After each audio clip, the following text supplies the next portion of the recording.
Oh wow, dude. Thank you so much for viewing 3.6 pa beauty. Ito yung building na best na may pakita ko sa inyo na isang hotel at saka mall at makikita sa labas ang mga pangalan ng mga tindahan sa loob ng building na ito. Ito namang Daiso ay ang pinakaunang 100 shop na nakilala ko dito sa Japan. 100 shop, ibig sabihin halos lahat nagkahalaga ng 100 yen. Mayroon ding isang tindahan na nagngangalang Kando na nagbibenta rin ng 100 yen sa Aeon Style. Ngunit nalaman kong una itong Syria bago ang Kando shop na makikita sa loob ng Don Quixote at Miglia. 100 shop din. At sa iba't ibang mall. Meron akong driver's license, ngunit kinaugalian ko pa rin ang grocery gamit ang train kapag ang aming car ay hindi available. Naranasan ko na kasing car accident at pansamantalang walang car, kung kaya't ang mga train station ay convenient way kung wala tayong tungkol naman sa gasoline station, halos dito ay DIY na, do it yourself. Dito naman sa Japan, kapag may pera ka lang, ang mga DIY o do it yourself na mga tindahan ay madali lang matutunan. Mga kadud, ang episode na ito ay merong maraming links. Ito yung mga may kaugnay na mga nabili kong gamit sa Hyakuyen shop. Hyakuyen ay ang Japanese term for 100 yen. Mga kadud, siguro naman alam niyo kung anong ibig sabihin kung may pera ka lang. Kaya hindi ko na pahabain magpaliwanag ng kung may pera ka lang. COVID-19 itself ay may natutunan tayong phrase na social distancing. Actually, naging physical distancing. Hirap intindihin kung anong ibig sabihin ng social distancing or in other words, physical distancing. Pero para sa akin, I refer it to my own experience na nung ako'y bata pa ay talagang mahilig na akong maglalaro na may connection sa mga transportation about cars. Parang halata no na napasukan na naman ang aking mindset ng mga kininding ni TikTok. Nang nagsimula kasi akong mag-YouTube ay kabilang na ang TikTok sa aking social media. At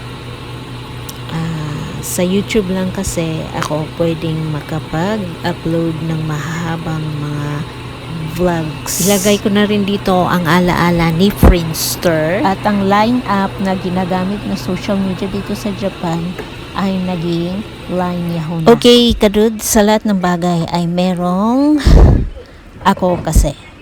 In my ends, I came across a resolution when temperance is challenged. So my approach to that is ignore. Our password is always been alerted because of breach circumstances, cases, situation. For this kind of notification, intruder alert, access denied. How convenient is 100 shop? This is another sample that I can share again to you. Ito yung ice gel.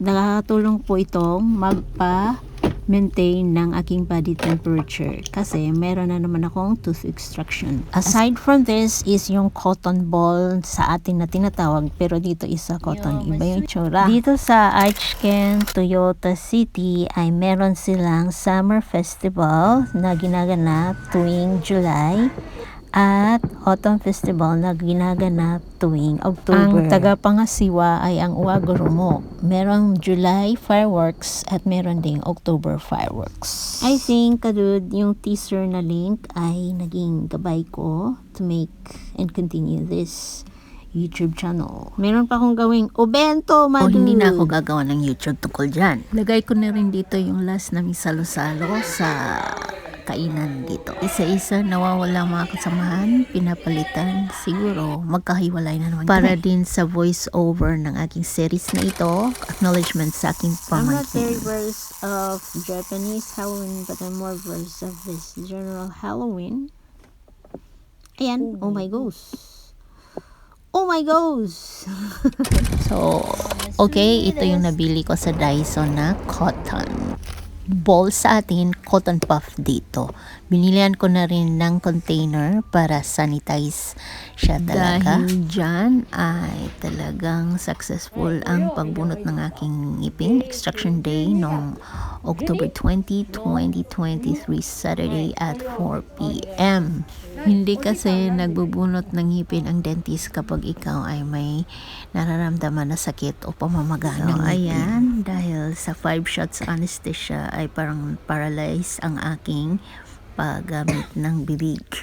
And then, I'll have to return on December 2 for my false tooth. Gusto kang mohayag imong kinabuhi. Tunla ng suga. Oy, oy, oy, oy, oy, oy, oy, oy.